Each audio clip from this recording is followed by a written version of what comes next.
First of all, let me say that I very much appreciate your invitation. It's been great to visit at the reception and at our table, and I really respect what all of you do here. And I appreciate and I applaud your efforts to try to explore new ways of defending intellectual property.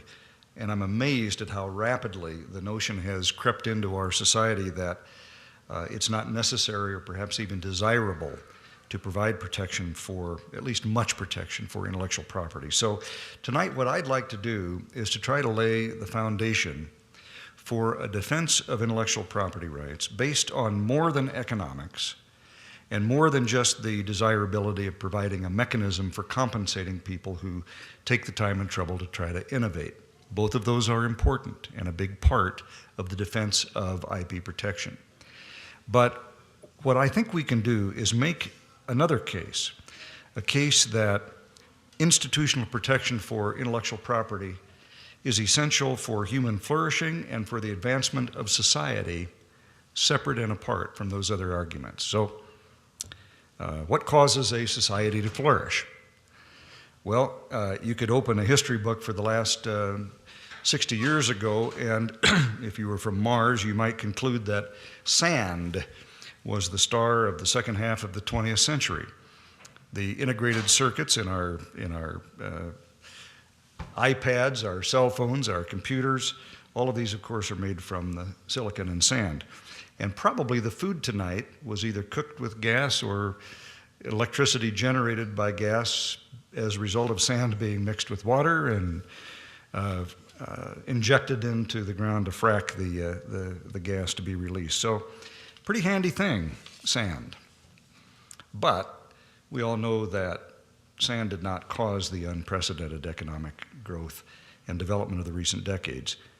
In fact, I think that it is the case that modern progress in general is not driven by the value of raw materials primarily. Sand has been around for millennia, but it wasn't part of the technological revolution until the 1950s at least. Rather, human ingenuity is the engine of progress. Innovators create new, more effective ways for combining resources, and then workers combine with that. And when they produce it more efficiently, with less effort, same amount of work produces greater rewards, economic growth occurs, quality of life rises. That's progress.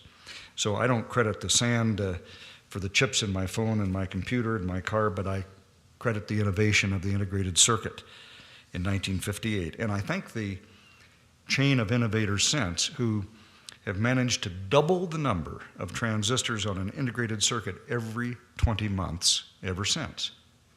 That's amazing. The inventors of the integrated circuit did not just combine, or rather contribute a silicon circuit. They contributed instead a recipe for combining the silicon with existing knowledge about circuits. And that recipe paved the way for the age of personal computing. There's a mathematician by the name of Henri Poincaré who wrote an elegant description of the creative process. Now, he was a mathematician, but he wrote, in effect, that real creativity is not simply coming up with new things, but coming up with a small minority of things that are really useful. And though he was speaking of mathematical innovation, I think his insight holds true for all creators. And in fact, he inspired the Harvard economist Martin Weitzman to write a paper on the combination of ideas. And in an influential journal, Weitzman argued that the reconfiguration of old ideas is a major contributor to new ideas. In essence, ideas beget ideas. And Weitzman likens this to the breeding of a new plant variety, where one year you cross-pollinate the parents and germinate the offspring. The next year you introduce the offspring to a new pool of mature plants and begin the cross-pollination and germination once again. It took years of experimentation and knowledge of kites and printing and engines and bicycles for the Wright brothers to invent the airplane. A lot of cross-pollination. Clearly, the stock of ideas is vast, so the potential to combine old ideas to get new inventions is great. And Poincaré and Weitzman's ideas emphasize the mundane as well. Inventing requires massive effort to comb through all of the possible combinations of good and bad ideas. When inventing the light bulb, for example, Thomas Edison said he tested no fewer than 6,000 vegetable growths and ransacked the world for the most suitable filament material. In that light, another famous remark of Edison's comes as no surprise. Remember, he said genius is 1% inspiration and 99% perspiration. And what made Edison sweat was his effort to find the right combination of electricity and candle to get the light bulb. In his lecture for inventing the integrated circuit, Jack Kilby told of staying at work on that first circuit while all of his colleagues went on vacation. And I'm sure you've heard the joke about the innovator. The innovator is someone who painstakingly mixes hundreds of different ingredients with frozen cream and sugar, and then has the discretion to throw out the chicken ice cream while keeping the recipe for the chocolate. And I therefore use the word recipe for a reason. An invention is essentially a recipe for rearranging resources in a way that's more valuable. And all of this presents a serious problem for the innovator. It's very difficult to exclude others from taking advantage of your recipe. Even if you hide your recipe, sometimes reverse engineering is possible. The new taste of chocolate in ice cream might be fairly easy to spot. Once the recipe is available to everybody, competition takes over. The price of the product will approach the cost of producing just the next item. The product will cost what the inputs do. Now, that includes the cost of sending the recipe to the printer and so on, and the wages of the worker who make it. But the cost of printing the recipe is a lot less than developing the product in the first place. Importantly, the price of the product will not be high enough to compensate the inventor for his effort inventing the recipe in the first place. And I said before that this presents a serious problem for the inventor. But, and this is the key, the real cost is to society. If there are two results that economists agree upon, I think they are: one, that innovation is a key determinant of economic growth, and second, without institutions to protect innovation, it will not occur sufficiently to maximize growth. The founders recognized this problem, and they addressed it by giving Congress the power to operate a patent system. I think it's useful to remind ourselves of the actual language of Article 1, Section 8, Clause 8. The Congress shall have the power to promote the progress of science and useful arts by securing for limited times to authors and inventors the exclusive right to their respective writings and discoveries. In exchange for inventing something and disclosing that invention, the inventor is granted monopoly rights for a limited term. Public disclosure is particularly important. Without a patent, the inventor could recover his costs and hopefully make a profit only by hiding his invention, his recipe. If he successfully hides his invention, he eliminates the possibility that other ideas will build on it. The invention is removed from the pool of cross-pollinating ideas indefinitely. You see where I'm going with this. The problem is solved with patent protection. Glenn Hubbard and Tim Kaine make this point in their recently published book. It's called Balance. And they compellingly argue that technological innovation only benefits society at large if a system is in place to enable inventors to create their product and also promote the spread of the ideas inherent in the product. As they write, the wheel and the windmill were invented many times, then forgotten, until finally one society had the institutional framework to implement them widely and pass them on permanently. As they put it, institutions explain innovation. And I think they're right. Inventors must be able to protect their inventions, to profit from them, and have incentive to innovate. But they also must share their ideas in order to promote long-term societal progress. That's the bargain that the patent system provides. The primary purpose of the patent, as presented in the Constitution, is to spur innovation and idea sharing to enhance societal welfare. Thomas Jefferson is much quoted on this, especially in some Supreme Court jurisprudence. He wrote a letter in 1813 to inventor Isaac McPherson. He said, "Society may give an exclusive right to the profits arising from them," meaning innovations, "as an encouragement to men to pursue ideas which may produce utility. But this may or may not be done according to the will and convenience of the society, without claim or complaint from anybody."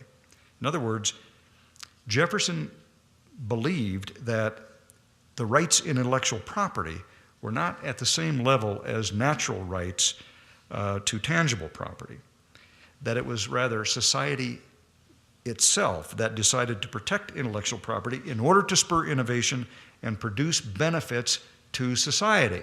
And therefore, the society could determine the appropriate length and time in which to protect the innovators with the exclusive right to use their or license their inventions. Now, in modern discourse, some would go further than this. And at our table tonight, we talked about some of these arguments. Some argue that intellectual property is so unlike other property that it should be given no protection whatsoever, or that certain kinds of it should not be given protection. This would mean, in effect, that if inventors wish to earn money, or at least recoup their investments, hiding the invention to profit from a trade secret might be the best course.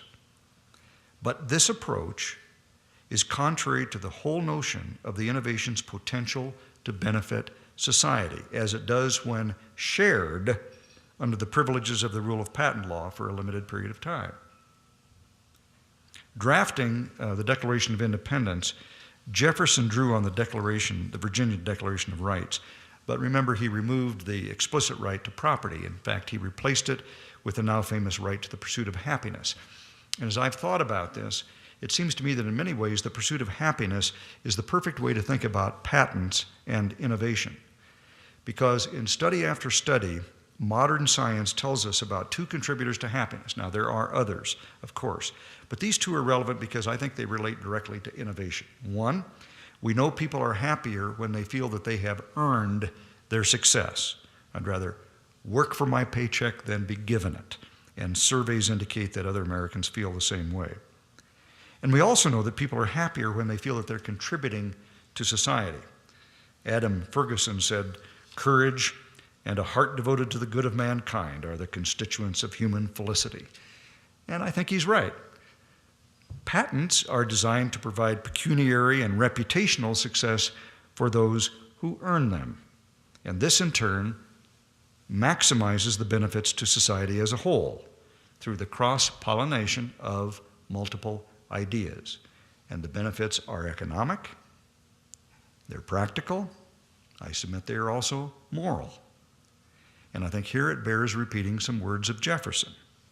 He said, "that ideas should freely spread from one to another over the globe for the moral and mutual instruction of man and the improvement of his condition seems to have been particularly and benevolently designed by nature." Not bad. The patent system yokes the inventor's struggle for earned success to his inherently philanthropic nature. It allows the inventor to benefit directly from his perspiration if he makes his contribution available to society to build upon and benefit from. That's the bargain. That the patent system works this way, I think, is apparent in I mentioned Kilby before, his very humble Nobel speech for the integrated circuit. He said, "In 1958, my goals were simple: to lower the cost, simplify the assembly, and make things smaller and more reliable." Now, like Jefferson, I don't mean to argue that monopoly rights should be conferred to the inventor for eternity, but patents of some limited duration are uniquely compatible with the pursuit of happiness in America. That is a contention that I would make. And I don't think most critics of the patent system want to abolish it altogether, but they have some very specific criticisms. I just wanted to dwell on one here today, because I've seen it come up recently. One of the perennial criticisms is of patents on drugs that can save lives in the developing world. And you all know the argument. It's immoral for pharmaceutical companies not to make these life-saving drugs available to those who can't afford them because of their patent-protected prices. This argument is painfully flawed. Drugs should be given away as charity the same way that every other form of charity is given. If an NGO or a government wishes to provide drugs to the poor of the world, then the developed country can spend its tax dollars to buy the drugs and make the donation. That's how the federal government provides food aid. It doesn't confiscate food from the farmer in order to donate it abroad or even to poor people in the United States. Rather, it buys the food from the farmers and then gives it away. How long would farmers continue to grow food if the government came in and took it away in order to feed the poor? But that's what they ask of the pharmaceutical manufacturers, that they should be treated differently. Now, obviously, governments should negotiate a tough deal with the pharmaceutical companies. That just makes business. But I think it's important to get these basic principles right. And I think at the end of the day, it's actually very simple. Just one more point about the pharmaceutical industry. Obviously, it relies on the patents that it does receive to recoup the high development costs, which can be up to $1 billion per new drug that they actually bring to market.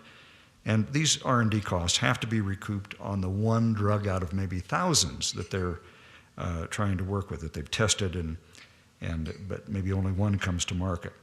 Remember the earlier anecdote about Edison and the thousands of materials he tried out in order to find the right filament. So the system needs to cover the costs of trying and failing, and it does so by protecting the inventor's right in the successful innovation. This is the classic case for patent protection. And it's a case, by the way, that I've made to the generic drug industry, that without, what I've said is without access to the recipe for a new drug, which is only available because of our patent system, that those generic companies would not be able to benefit society with their lowered price versions. So this sharing of ideas is the critical component to the patent system. Ideas beget ideas.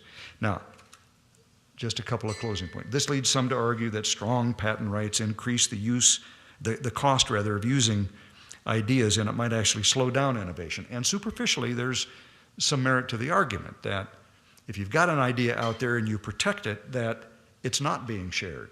But the reality is the patent system is what permits it to be shared. And as a practical matter, patented inventions are very easily shared through licensing agreements. And it is well documented in the research that I've seen that stronger patent rights actually encourage inventors to license their ideas. And here's a point that I think is very important. Not only does licensing allow ideas to procreate, it also allows for more efficient industrial organization. When licensing is easy, firms specialize. Firms that are good at innovating, innovate. Firms that are good at commercializing, commercialize. And that makes a much more efficient system. So I think it's clear that patent strength alone is not the problem. Now, we could talk tonight, if you want to, about improvements to the patent system. One of the reasons I led the effort in 2011 was that we wanted to make sure that the fees that go to the Patent and Trade Office were actually used to more quickly resolve patent issues. And we thought we had that all set up, and then sequestration came along, and now we've got the same problem we had before. We need to deal with that. You've also got the problem of the patent trolls, and that's another particular issue we could discuss, though I believe that here reform should focus on the litigation process, not the patent process. But again, we can talk about specific ideas to improve the system. What I wanted to do tonight was just to plant the idea in this conversation, to open the conversation really at a little different level, to focus on a justification for patent protection in the first instance in a way that we ordinarily don't talk about it. I've deliberately stayed away from justifying the patent system on purely economic terms. Now, there are really two reasons for this. One, I knew that if I recited a bunch of economic statistics after a nice long dinner with a lot of wine, that it would be a recipe for sleep rather than edification, so I chose, being a fairly good politician, not to do that. But the more important reason, of course, is this. Whether you state it in moral terms or utilitarian terms, the benefits to both the innovator and to society transcend pure economics. So my point tonight was to try to focus on an additional rationale for protecting innovation. The benefit to society as a whole from the spreading of the ideas, and that without protection, innovation will tend to be hoarded rather than shared so that you don't have this spreading of ideas. And I think this is part of the response to those who make the emotional argument that strong patent protection deprives many people, especially the poor, from enjoying the fruits of innovation. I think over time, society will lose much more by not protecting innovation. And I just thought of comparing the case here, the moral case for protecting intellectual property, with Adam Smith's famous moral defense of capitalism. In each case, each maximizes what both sides to every transaction want or need better than any other system that's been devised. Compensating inventors for their efforts is what allows not just the new innovation that improves society, but also the secondary and the tertiary effects of the spread of the ideas behind the innovation. Again, the notion that ideas beget ideas. That's a case we can make.